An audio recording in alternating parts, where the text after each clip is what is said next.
ងបាបធំណាស់ចិត្តខ្មៅអប់ប្រឡាក់ធ្វើបាបពុកម៉ែធ្វើបន់7វត្តក៏មិនជ្រះដែរទឹកភ្នែកពុកម៉ែកូនហើយមិនรู้លេបថ្ម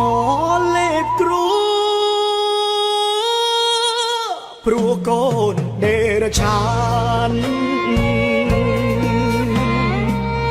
ស្ដីថាមិនបានកើនឌឺផ្ទួនផ្ទួលោកយំទៅចិត្តនឹងវា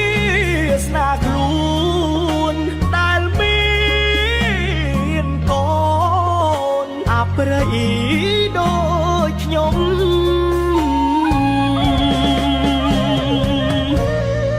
ទួង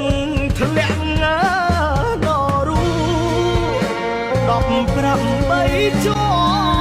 ន់ក៏មិនអាចលៀងបាបកម្មខ្ញុំអស់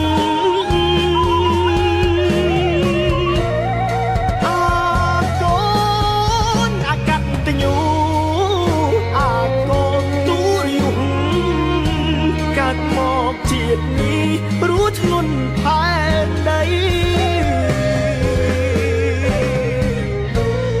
កូនប្រុសម្នាក់នេះសុំខមាទុក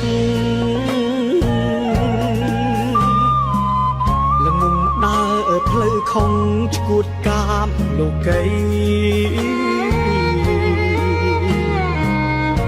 ពេលនេះសល់តែ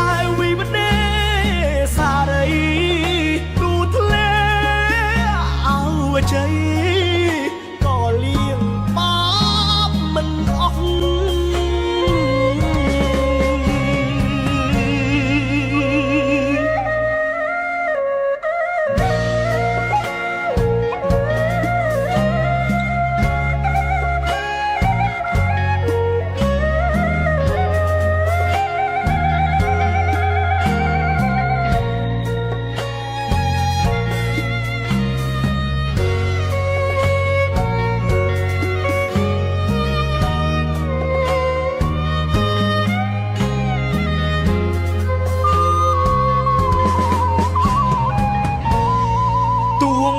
ធ្លាក់នរូ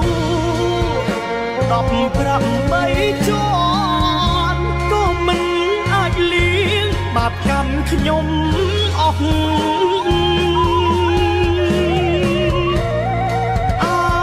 កូនអកតញ្ញូកូនទូរយំកាត់មកជាតិនេះព្រោះធ្ងន់ផែនដី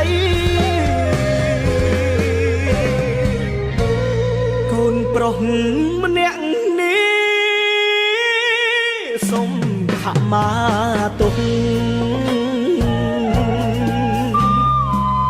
ល្ងងដើរផ្លូវខុងឈួតកាមលោកីពេលនេះសល់តែវិវដេសារីទូធ្លាក់អើជ័យ